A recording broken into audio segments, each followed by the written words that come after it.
Nagsimula ang lahat sa isang tipikal, mainit na umaga sa Quezon City. Sa ika-12 palapag ng isang gusali sa Timog Avenue. Nakatayo ang opisina ng isang marketing firm. Dito unang tumuntong si Gia. Isa siyang dalagang Korean na ipinanganak at lumaki rito sa Pilipinas. Kaya naman sanay siyang magtagalog.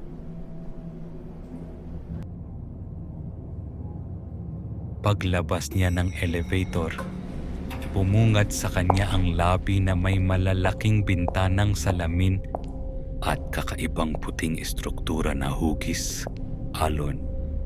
Tahimik ang paligid, ngunit may kakaibang bigat ang hangin. Isang bigat na tila nagmamasid. Gia, welcome to the team. Ako si Sir Robert, ang manager. Halika, ipakikilala kita kay Mark. Siya ang magiging partner mo sa mga projects.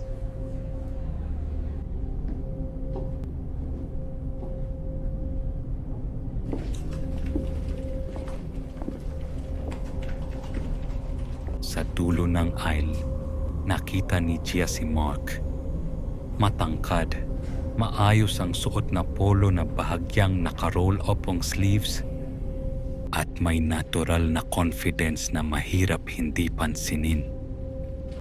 Nang ngumiti ito, parang bumagal ang mundo ni Gia. Hi, welcome sa team. Ikaw pala si Gia. I'm Mark. Huwag kang mag-alala, tutulungan kita sa lahat. Hi po! First day ko pa lang, medyo kinakabahan pa ako. First day nerves are normal. Pero kapag kasama mo ako, parang wala nang dapat ikabahala.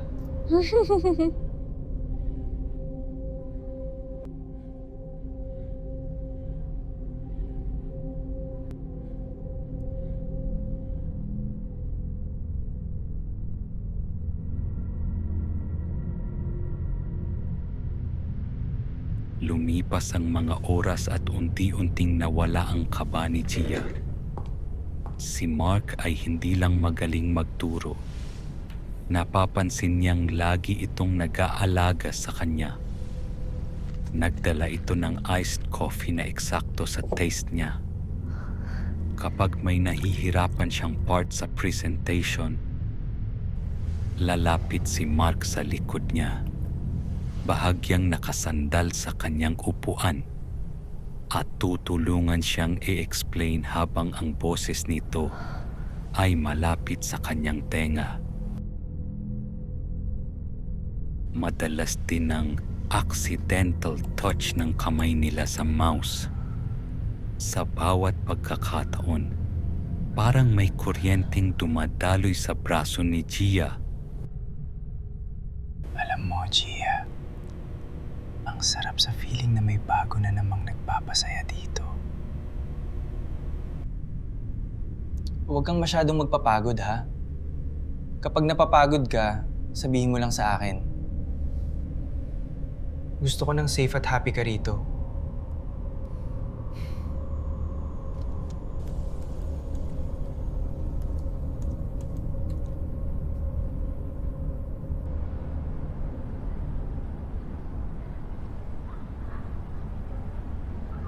Pagsapit ng gabi, naiwan silang dalawa.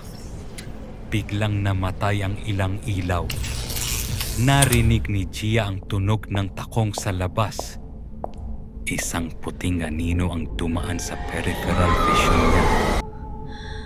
Mark, narinig mo ba yon? Parang may dumaan na babae. Hey! Hey, look at me!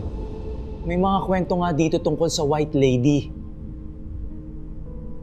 Pero habang kasama mo ako, wala kang dapat ikatakot. Titignan kita ng ganito para makalimutan mo lahat ng iba.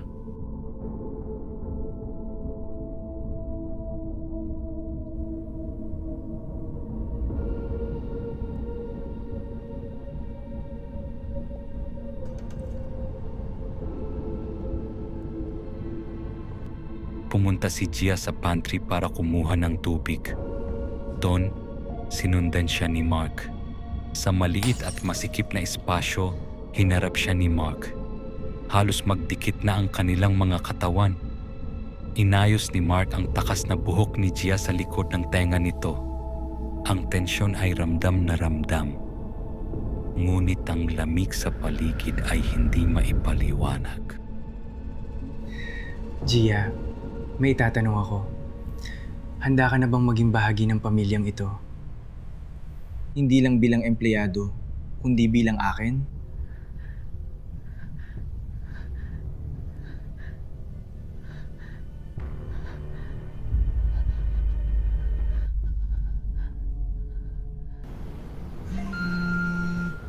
Bago pa makasagot si Gia, tumunog ang phone ni Mark. Nagpaalam itong sagutin muna. Naiwan si Gia. Sa kuryosidad,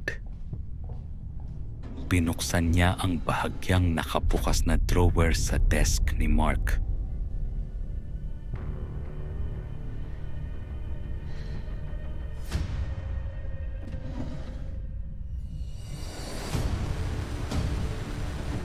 Nakita niya ang lumang black and white na litrato.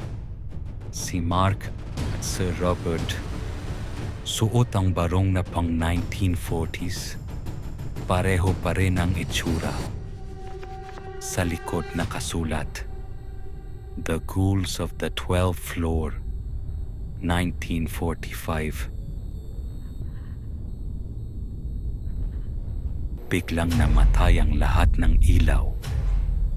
Naramdaman ni Gia ang malamig na hininga sa kanyang leeg.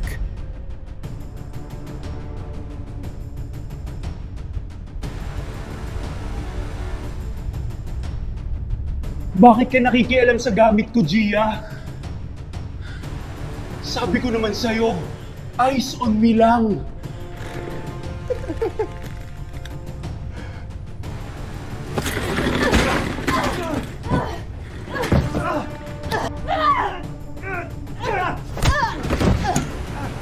Tumakbo si Gia palabas ng opisina habang sumusunod sa kanya. Ang nakakatakot na tawa ni Mark na umaalingaw-ngaw sa buong 12th floor.